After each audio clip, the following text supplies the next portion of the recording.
వరంగల్, ఖమ్మం, నల్గొండ పట్టభద్రుల ఉప ఎన్నికల ప్రచారంలో భాగంగా నర్సంపేటలో కాంగ్రెస్ నాయకులు ఆత్మీయ సమ్మేళనం నిర్వహించారు.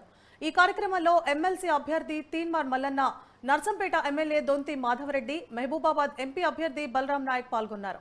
విద్యార్థులపై కేటీఆర్ చిల్లర కామెంట్స్ చేయడం సరికాదని, గతంలో ఓయూ విద్యార్థులు ఉద్యమం చేస్తే అధికారంలోకి వచ్చిన కేటీఆర్ ఇప్పుడు డ్రామాలు ఆడుతున్నారని తీన్మార్ మల్లన్న అన్నారు.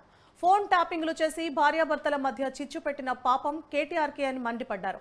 పేపర్లు లీక్ చేసి కేసీఆర్, కేటీఆర్లు విద్యార్థుల జీవితాలతో ఆడుకున్నది వాస్తవం కాదా అంటూ ప్రశ్నించారు.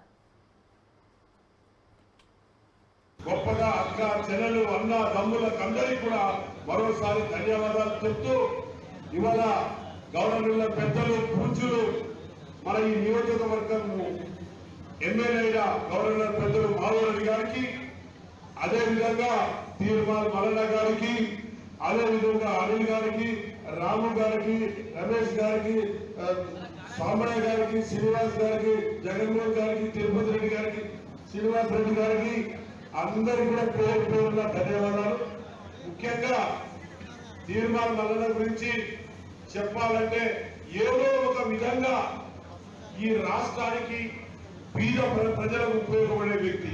మళ్ళీ నిన్న కాకుండా బలరాం నాయక్ గారు కూడా ఆశీర్వదించినారు. మన నర్సంపేట నియోజకవర్గం నుంచి అందరూ కూడా ఏదైతే మెజారిటీ ఓట్లు వస్తూ ఉన్నాయి, మరి కాంగ్రెస్ పార్టీ అభ్యర్థిగా మరి ఎంపీని కూడా గెలిపిస్తా ఉన్నారు. మీ యొక్క సహకారం, మీ యొక్క ఆశీస్సులతో అని చెప్పి మీ అందరికీ ఈ సందర్భంగా తెలియజేస్తా ఉన్నాను.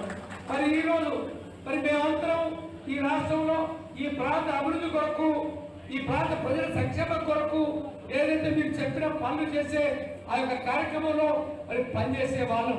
కానీ యువతకు మరీ ముఖ్యంగా కాంగ్రెస్ ప్రభుత్వం ఎన్నికల సమయంలో చెప్పిన సుమారు 10 సంవత్సరాల కాలంలో 1,00,000 ఉద్యోగాలు వివిధ స్థాయిలో మరి ఖాళీలు అయిపోయి ఉద్యోగాలు రాని కారణం చేత పెళ్లియాగ ముందుకే పాస్పోర్ట్ల బ్రోకర్ అని పేరుందా లేదా?